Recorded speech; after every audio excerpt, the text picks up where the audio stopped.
Welcome back to my garden. In today's video, we're going to go over two different things. First, we're going to go over pepper pollination.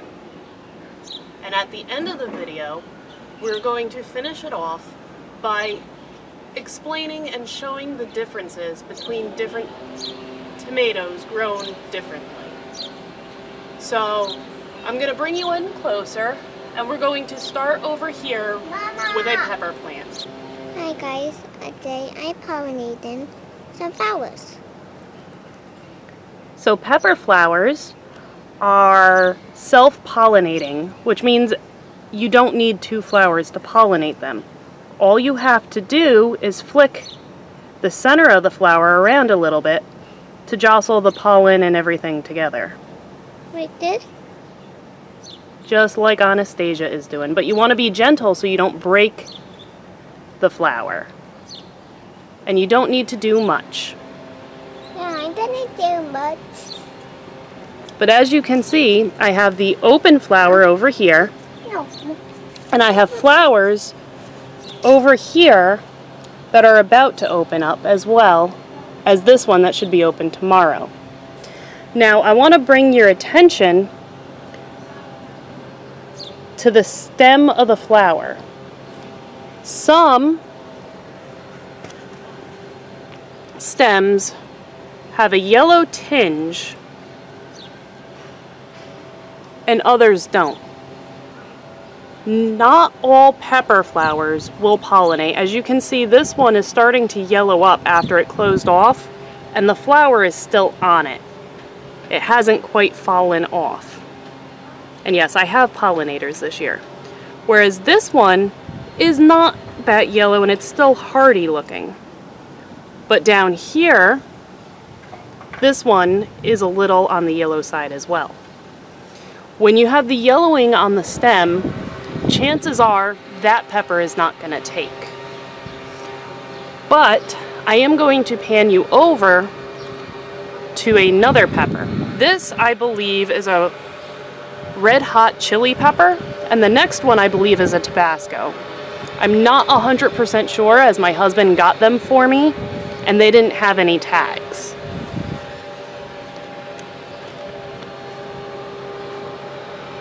Right over here you can see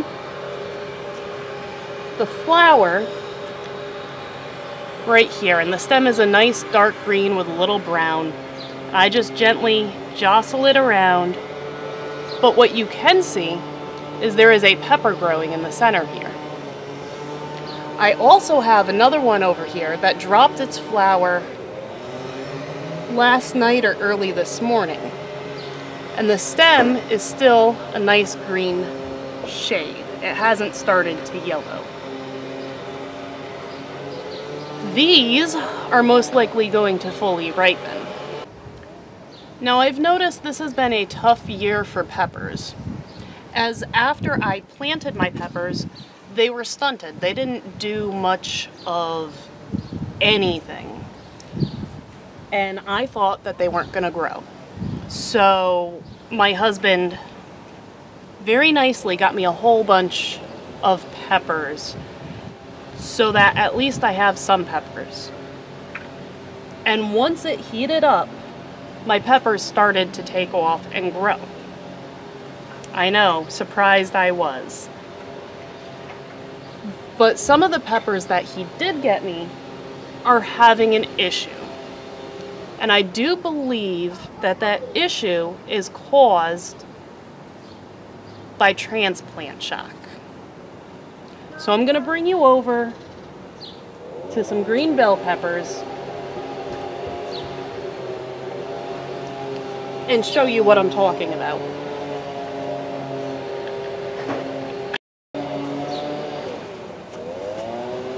Now this is the planter that I planted my black Hungarian pepper in. Now it's still here, it hasn't died off, but it only has 2 leaves. We lost 1 leaf. And this is what I mean by stunted. Right in here, blending in with the soil, you got these purple little leaves. This is the only pepper I have that hasn't gotten its roots right yet. But these 4 pepper plants were purchased for me by my husband, and I planted them in here so that I have peppers this year. But as you can see, the leaves are very yellow and not too healthy looking.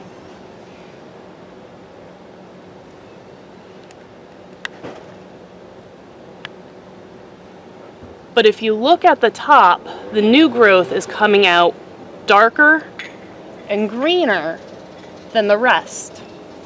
And this one, off to the side, was snapped shortly after I planted it, and all of the new growth is coming out darker and greener and more lush.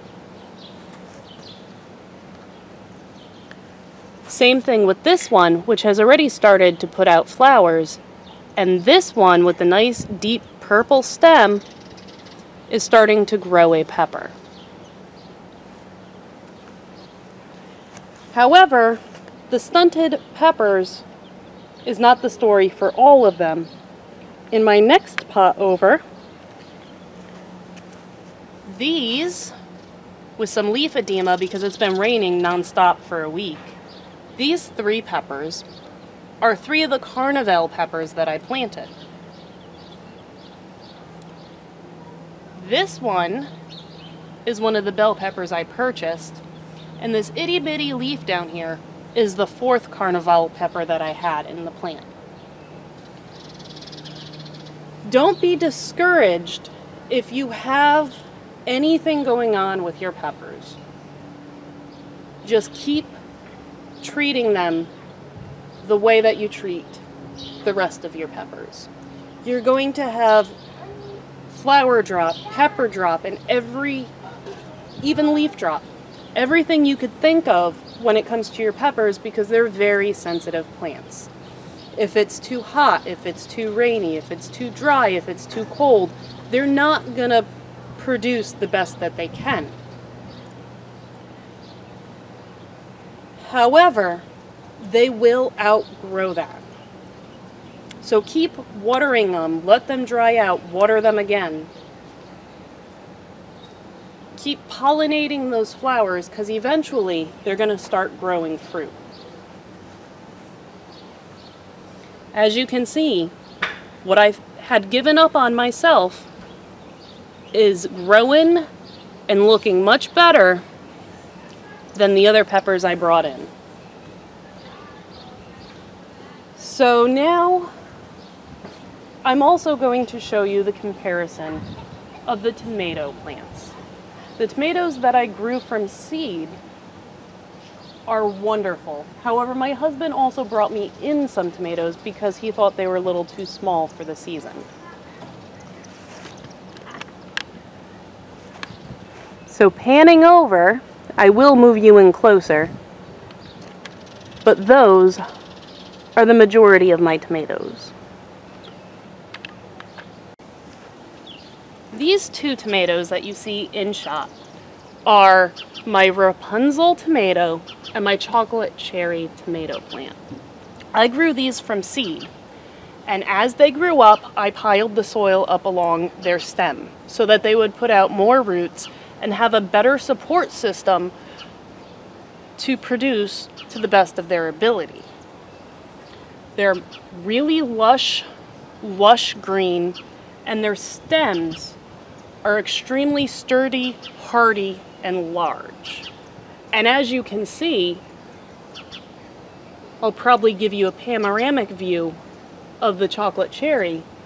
They're the largest tomatoes in my garden.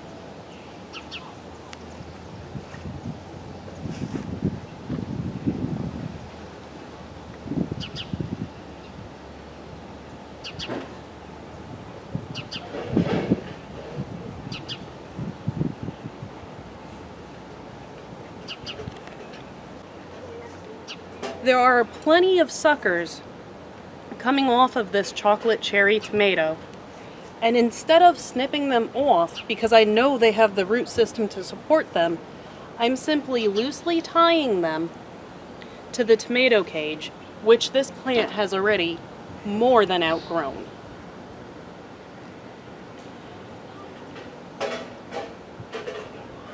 This is my trophy here in the garden so far this year. And it's already putting out trestles of flowers. Bye, Mom. Bye. I'm going to the beach. Bye. Bye! I just love her imagination. Now, my husband also brought me in 5 other tomato plants, which I have at the bench on the end of my garden.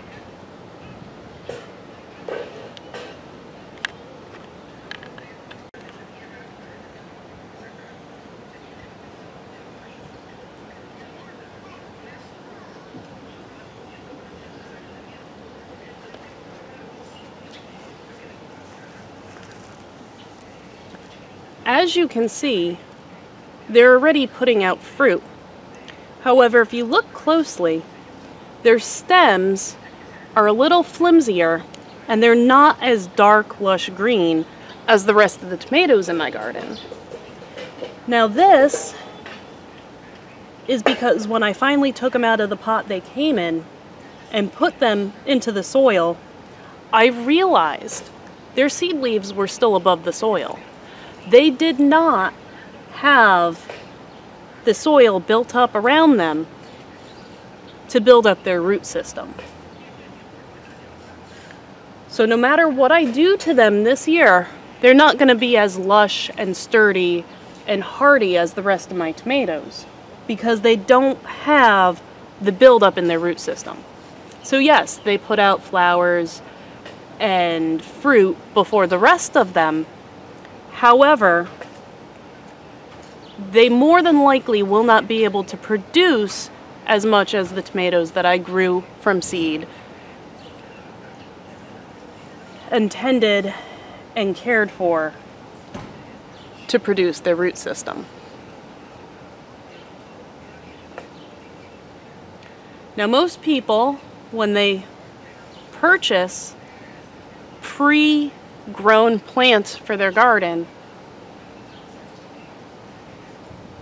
don't typically have an issue with them because they were grown and harvested, because they were grown to be ready to go into the garden.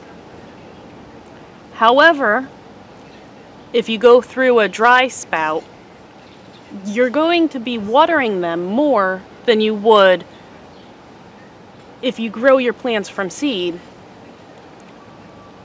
and build the soil up around the stem. Doing so also gives them a deeper root system, so they access the moisture that doesn't dry up right away from the soil.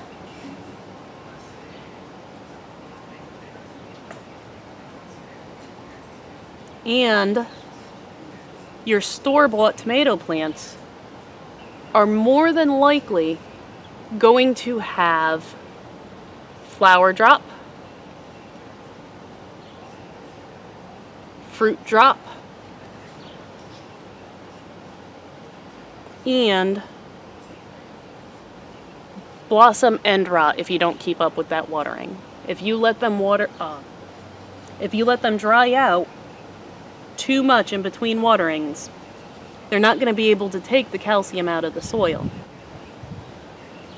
So yes, I have been watching these guys very carefully to make sure that doesn't happen.